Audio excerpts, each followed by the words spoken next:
So Nancy Norton to be followed by Melissa Chipman. And can I just, 1 second, ask for all of us to check our cell phones, that they are off or muted? Thank you.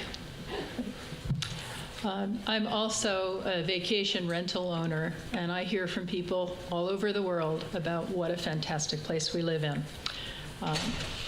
And I really appreciate what we've been given. Thank you for your work on this and for your attention to these issues. NYSERDA has helped my family to finance solar panels for our house, do heat audits, home audit, energy audits, business energy audits. The federal government has helped us with tax rebates to get 2 electric cars. So with our solar panels, we don't buy gasoline anymore unless we come up to Syracuse or travel. And I would love to see more charging stations along the way. Would love to have been able to park and charge my car while I parked here. I'm also representing many, many friends and family, excuse me, who were unable to come today.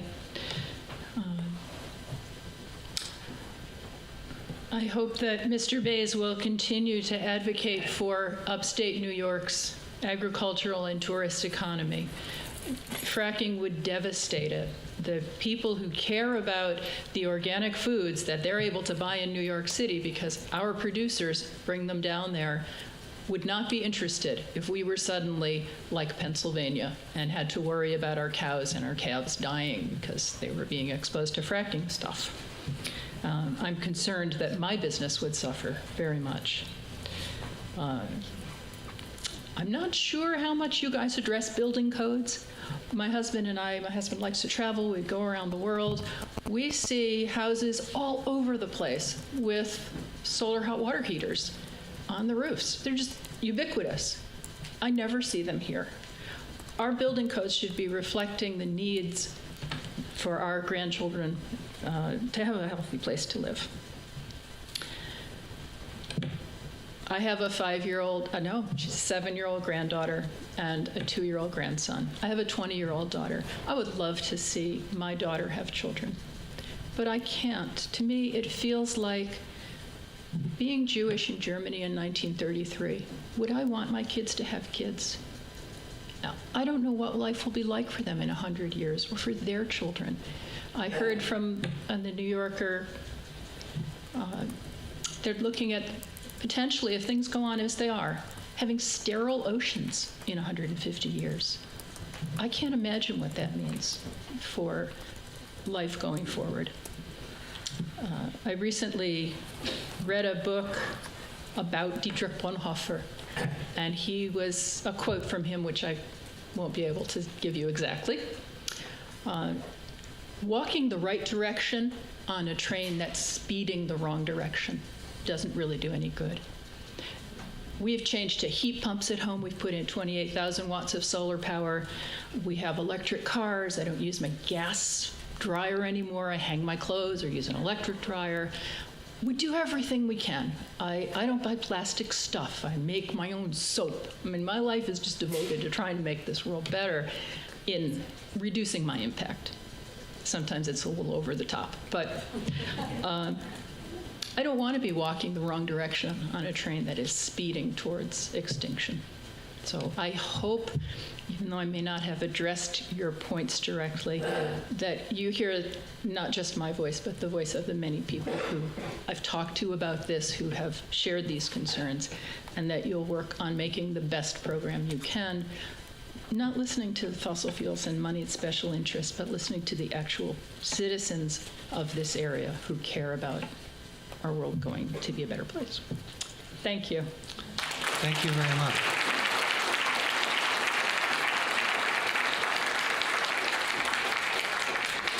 Melissa Chipman, followed by Judy Pierpont.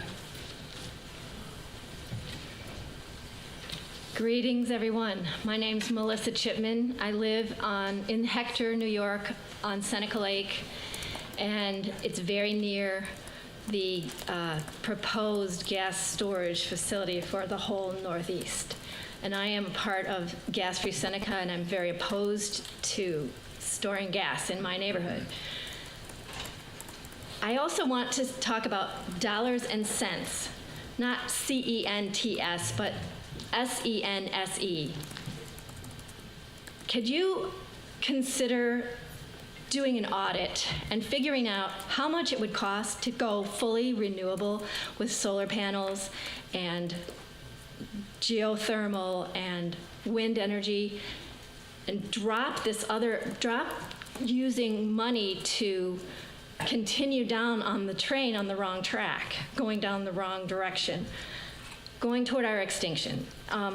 Do an audit of how much it would cost to go fully renewable versus how much it's going to cost to stay with natural gas. How much is it going to cost for all the explosions and all the disasters that are going to come down the line? We know they do. They happen every day. I have a friend who tracks it on the internet. She checks Canada, she checks the United States, she checks all over the United States. Every day there's an explosion of natural gas. So I would just ask that you would please consider doing an audit and consider comparing the cost. If we just stop doing the insanity that we're doing and figure out it's going to cost about the same. Thank you. Thank you very much.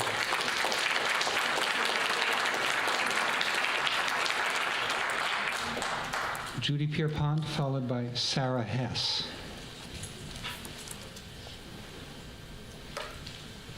I'm Judy Pierpont from Dryden, New York, and I want to thank you for entertaining our comments today and for all the inspiring comments that I've heard so far today.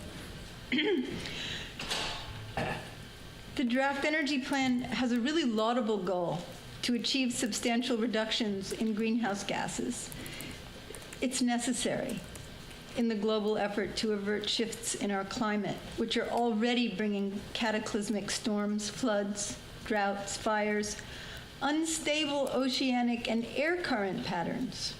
We're right now enduring the polar vortex, right, which is some unusual shift in air patterns, and rising sea levels. On page 29 of Volume 1 of the draft plan, it says that it's the intention of New York, quote, to reduce the intensity of its carbon emissions from the energy sector by 50% by 2030, measured in carbon dioxide emissions per gross state product from 2010 baseline, putting New York on a pathway to achieve an 80% reduction in total emissions by 2050, end quote. Sadly, this claim doesn't provide an accurate accounting of the greenhouse gas emissions that play a significant part in climate change.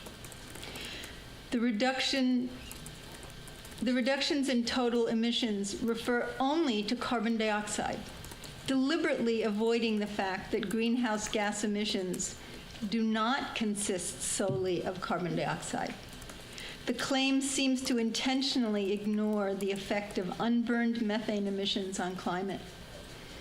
I really do not understand how, in a supposedly science-based document, knowledge of the effect of methane can have been so systematically downplayed. It's known that it is a more potent greenhouse gas than carbon dioxide, as many have said, 86 times over 20 years. That's an important 20 years. It appears that in the interest of promoting accelerated natural gas use, the plan makers simply chose to cleave to old beliefs, those touted tiresomely by the natural gas industry, that since natural gas burns with less carbon dioxide emissions, it therefore contributes less greenhouse gases to the atmosphere. It is so hard to move people who want to believe something off of their position, no matter how much good science is produced. So it's alarming to me that while touting its, quote, aggressive environmental goals, unquote, the plan advocates increasing investment in a methane-driven economy. Methane is a potent greenhouse gas via, so far, uncontrollable leakage at every stage, drilling, transporting, compressing, and consumption of natural gas contribute to greenhouse gas air pollution. Let's look a bit at some of the more recent studies. If the plan has not integrated the more recent science into its outlook, it must do so in order not to set the state on a path to greenhouse gas generation. At 2.7% or more leakage, natural gas loses any advantage over coal in terms of its greenhouse gas effect. While the Environmental Protection Agency has pegged natural gas leakage from production at 1.5%, the agency tends to rely on industry-provided numbers. A separate study by 15 scientists from institutions including Harvard, the National Oceanic and Atmospheric Administration, and Lawrence Berkeley National Lab looked at comprehensive atmospheric data and models and concluded the leakage was at least 3%, over the level at which natural gas would provide any climate benefit from its lower carbon dioxide level when burned. The title of the study is Anthropogenic Emissions of Methane in the United States. It is based on, quote, comprehensive atmospheric methane observations, extensive spatial data sets, and a high-resolution atmospheric transport model, unquote, rather than the industry-provided numbers EPA uses. The findings in this comprehensive study are backed up by other more local studies by the National Oceanic and Atmospheric Administration, which found a 4% leakage rate from natural gas production around Denver, a 6 to 12% leakage rate from production in Colorado Uintas Basin, and a 17% leakage rate in the LA Basin. The science of climate change and greenhouse gas emissions is moving fast. It behooves the energy planners of New York to adjust predictions and projections to new knowledge. In this case, it doesn't make sense to project and encourage acceleration of natural gas use when its use will lead to greater greenhouse gas emissions and move New York further away from meeting its greenhouse gas emission goals. Thank you so much. Thank you very much.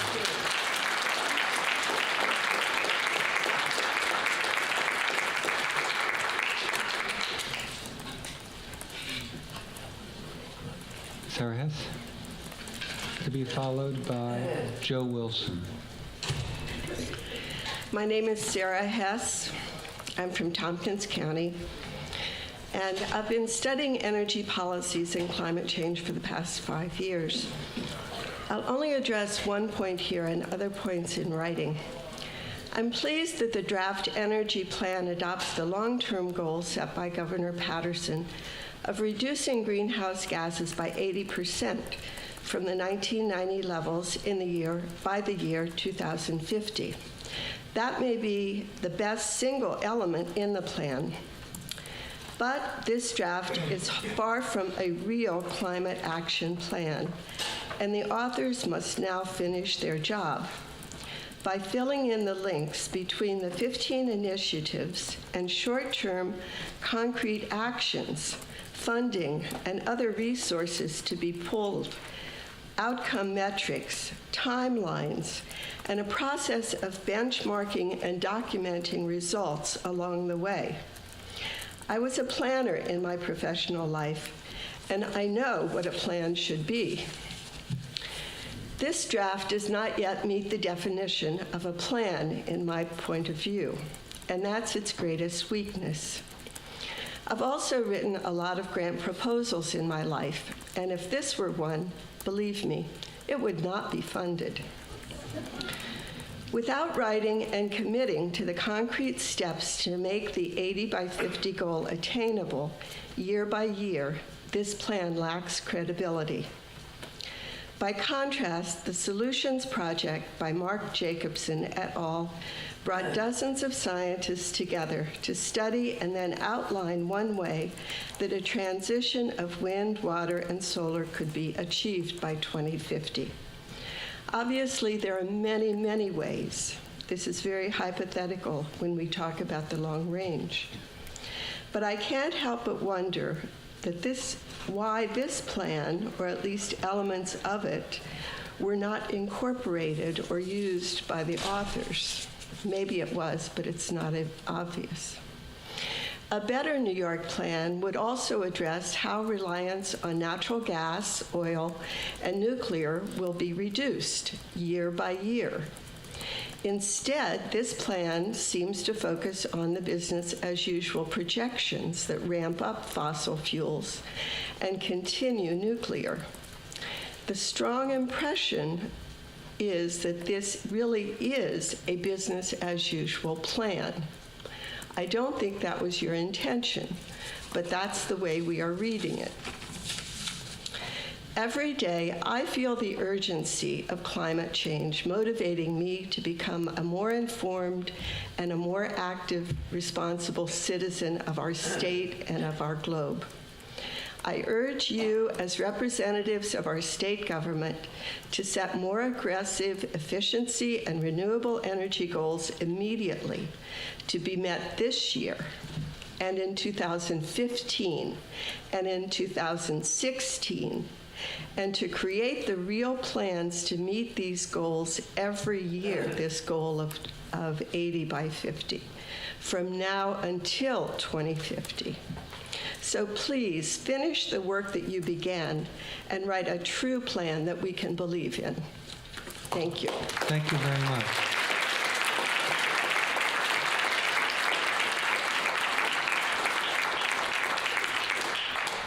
Joe Wilson, to be followed by Jana or Sana Watkins. Good morning, and thank you for taking your time to listen to us discuss the draft energy plan. My name is Joe Wilson. I live in the town of Dryden. Some of you have heard about the town of Dryden. We are currently being sued by a bankrupt multinational corporation to overturn our citizen-generated ban on hydrofracking. It's not fun to be the victim of a bankrupt multinational energy-driven company, but here we are. I also hold 3 graduate degrees, although I am now retired. I am a recovering lawyer. I am a recovering public administrator. I'm a recovering elected official, and I'm a recovering businessman. Among the positions I held was the Director of Planning and Coordination for the state of Delaware. I served Governor Mike Castle in his cabinet. Behind closed doors in that cabinet room, we would have looked at this plan and said, it's a great puff piece, but it ain't no plan. There are many, many flaws in the plan, most of which you've heard about already. I'm simply going to highlight some again, because they're important for you to hear again and again, with the presumption that then you will go back, or your staff will go back and rewrite the plan to make it into an appropriate one. Number 1, the plan calls for greatly increased use of natural gas, also known as methane, and a massive increase in methane infrastructure. These proposals, and I will not go into the details, will not enable the state to meet the goals it professes to hold for the mitigation or the reduction of greenhouse gases. Number 2, the methane life cycle produces major pollutants, including diesel fumes, smog-producing NOx fumes, cancer-causing carcinogens, and birth defect-producing endocrine disruptors. However, there is nothing in the plan that I could find, either by way of regulation or incentive, that would cause the corporations that are going to produce these gases to reduce their emissions. Number 3, because the authors of the plan do not mention or take into account the negative health effects of the methane life cycle, implementing this plan will worsen, not improve, the health of us residents of this state. Number 4, methane, as we have heard over and again, and I will say it again because it's important to know, when it's in the Earth's atmosphere, is between 30 and 86 times greater a heat-trapping, global warming gas than carbon dioxide. Yet the authors of this plan do not mention these facts, ignore these facts, and do not take them into account in any way that might either lessen or mitigate global warming or improve our health. Number 5, such jobs as are generated by methane extraction and infrastructure construction are short-lived. In general, the production and use of fossil fuel, including methane, requires lots of money, but very few people. Therefore, relying on this diminishing, increasingly expensive, polluting, and unhealthy approach to the generation of energy through fossil fuels will not improve our economy. In fact, we know that the process of extraction, transportation, distribution, and burning of methane in particular will push out the many traditional businesses and industries we currently rely on, especially in upstate, which is targeted for fossil fuel extraction. In short, implementing this plan by dramatically increasing our reliance on methane and methane infrastructure, methane production and methane infrastructure will do far more harm than it will ever do good for we citizens of New York. Thank you. Thank you very much.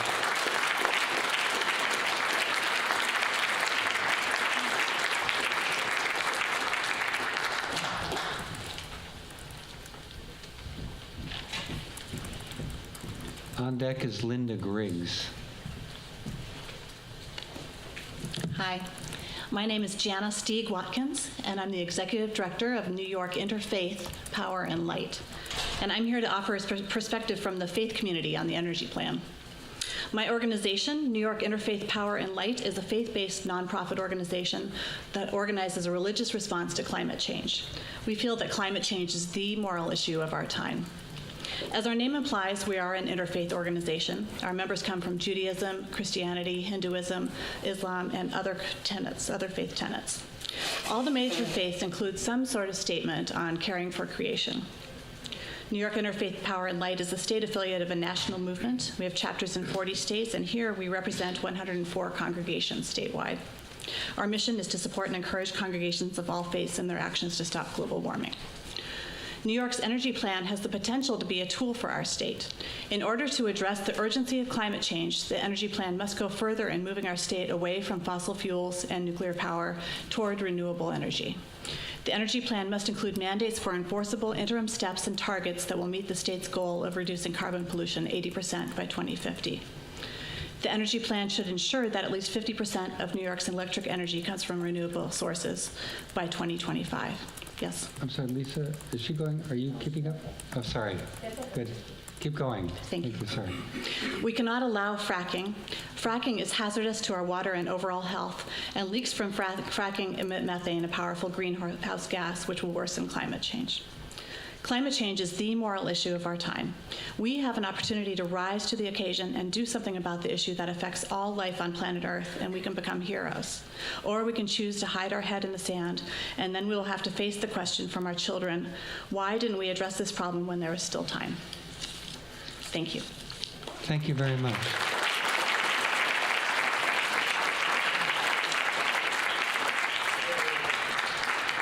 Linda Griggs, followed by Ellen Harrison.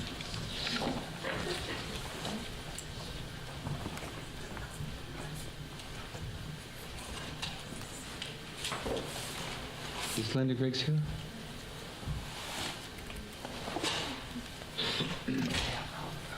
We'll come back to her. Ellen Harrison, to be followed by Marion Carl. Good morning. Thank you all for being here, listening to us. And I look forward to seeing a revision to the plan that hopefully will encompass a lot of these comments.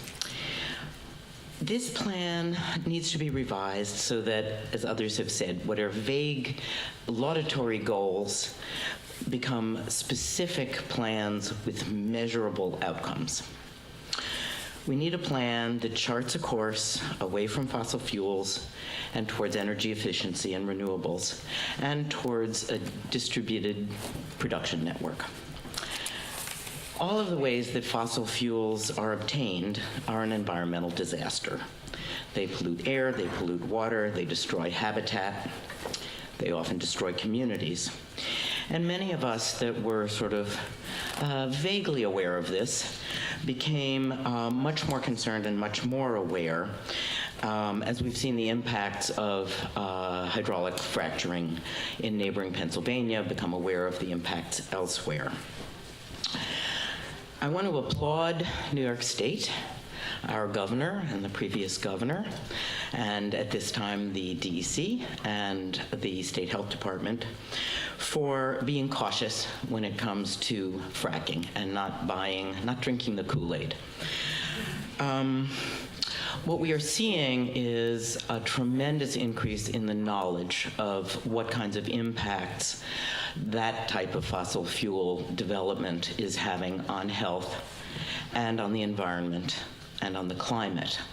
I was part of an effort that an organization called Physicians, Scientists, and Engineers for Healthy Energy put together a bibliography of just peer-reviewed articles. There are lots of reports and lots of other kinds of information, but as scientists, and my background is in science, we understand that the peer review process, it's not perfect, but it's the best we've got for a way of ensuring that what is published has at least been subject to some kind of scrutiny, that it's not just hype. To a bibliography, which I would urge you to take a look at. It's focused primarily on health and environmental issues, in this case related to energy extraction and use. The bibliography currently has 240 such peer-reviewed articles. It's very searchable. It's in a database that's accessible and searchable. And what we found was more than half of these articles have been published in the last year. So there were no health studies a bunch of years ago. Now they are coming rapidly. And so I really admire the fact that New York State has held out, and we are going to be the beneficiaries of such information. I am hoping that it will go from a moratorium to a ban on fracking in New York as we learn how dangerous this practice is. So while we're not fracking in New York, we are experiencing and will be experience more of the impacts of natural gas development. What we're seeing are a lot of pipelines being built or proposed, and as somebody said earlier, those all have leaks. Compression stations are part of the whole process. Those compression stations are significant sources of air emissions. In addition, of course, they're going to lead to export, which is going to lead to price increases, but that's another issue. We also are seeing wastes coming in from Pennsylvania, and I won't be surprised if we begin to see wastes from elsewhere. So this gas, we must not allow this plan to promote gas. There are too many negative impacts. If you want to see that bibliography I mentioned, it's at psehealthyenergy.org.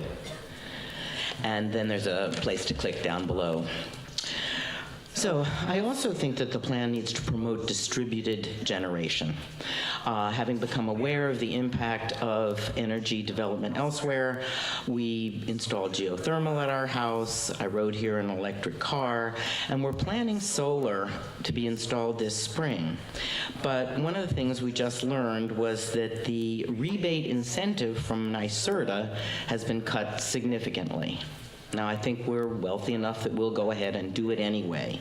But I'm confused. That's going in the wrong direction. This plan needs to be very specific about how New York will increase the use of renewables through things like education and rebates and ways that we can overcome NIMBY, which happens in the renewables field too, but we need to go ahead. Thank you. Thank you very much.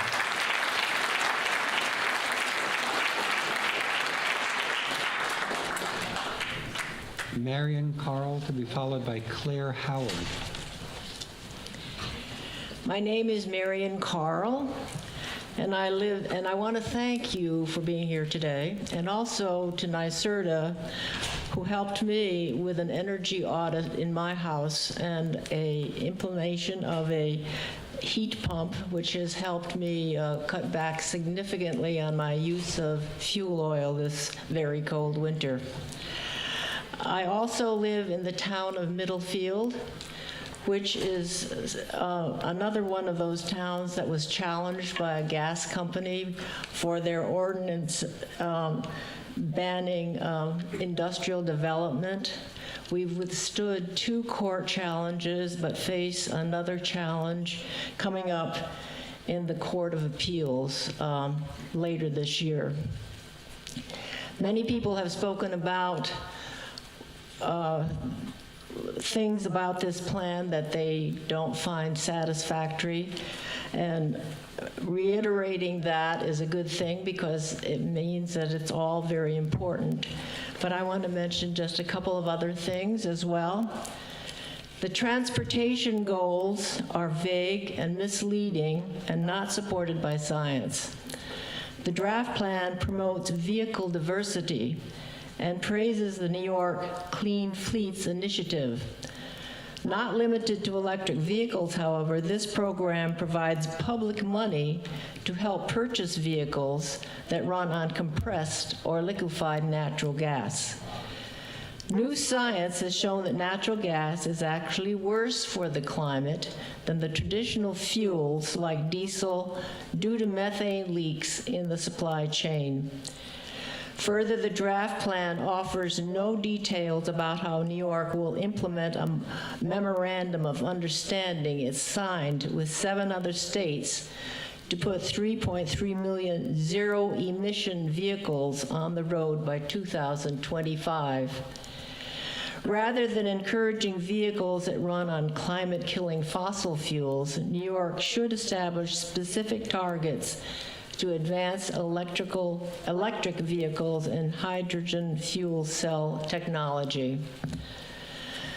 And my second point is the plan ignores security and terrorism concerns. Although the draft plan briefly discusses security for nuclear power, it essentially ignores the vulnerability of natural gas infrastructure, such as processing and storage facilities, pipelines, compressor stations, and distribution systems to attack. A 2008 congressional report titled Liquefied Natural Gas Infrastructure Security found that LNG infrastructure is inherently hazardous and potentially attractive to terrorists. And in 2013, an LNG plant in Yemen was actually the target by Al-Qaeda. If gas infrastructure grows in New York as promoted by the draft plan, these dangers will grow as well and has not been addressed at all. Thank you very much for taking my comments. Thank you very much.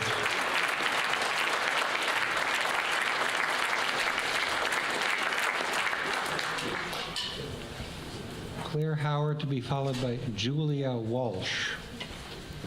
Good afternoon, and thank you all for being here with us today. My name is Claire Howard. I come from the village of Skaneateles, just down the road. It's the easternmost Finger Lake. I've lived there most of my life. I'm 63 years old. I was born in 1950. By the time the benchmarks that are referred to in this plan come to pass, I may not be on the planet. I do the math, 2030, 2050, most of us in this room may not be here. So I don't speak for myself. I speak for my children, my grandchildren, your grandchildren, and our great-grandchildren. The 7 generations, as our Native American guides tell us. And if you can imagine this room multiplied by many, many times, and each seat filled with one of our generations to come, a child, a grandchild, a great-grandchild, what we're planning for with this plan is for the future generations, not for us, but for the future generations. So I hope that you listen to all the scientific, technical data that has been so eloquently and beautifully portrayed today. I don't have a prepared statement. I don't have facts and figures. I just have a plea that we put aside personal agendas, politics, business as usual, and that we think creatively, that we think with vision, that we honor the charmed lives that we have led. We have had clear, clean water to drink, good food to eat, a stable climate to live in.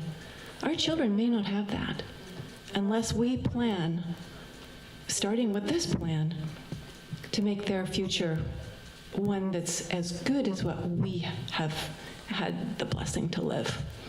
So thank you very much, and good luck with the next version. Thank you very much.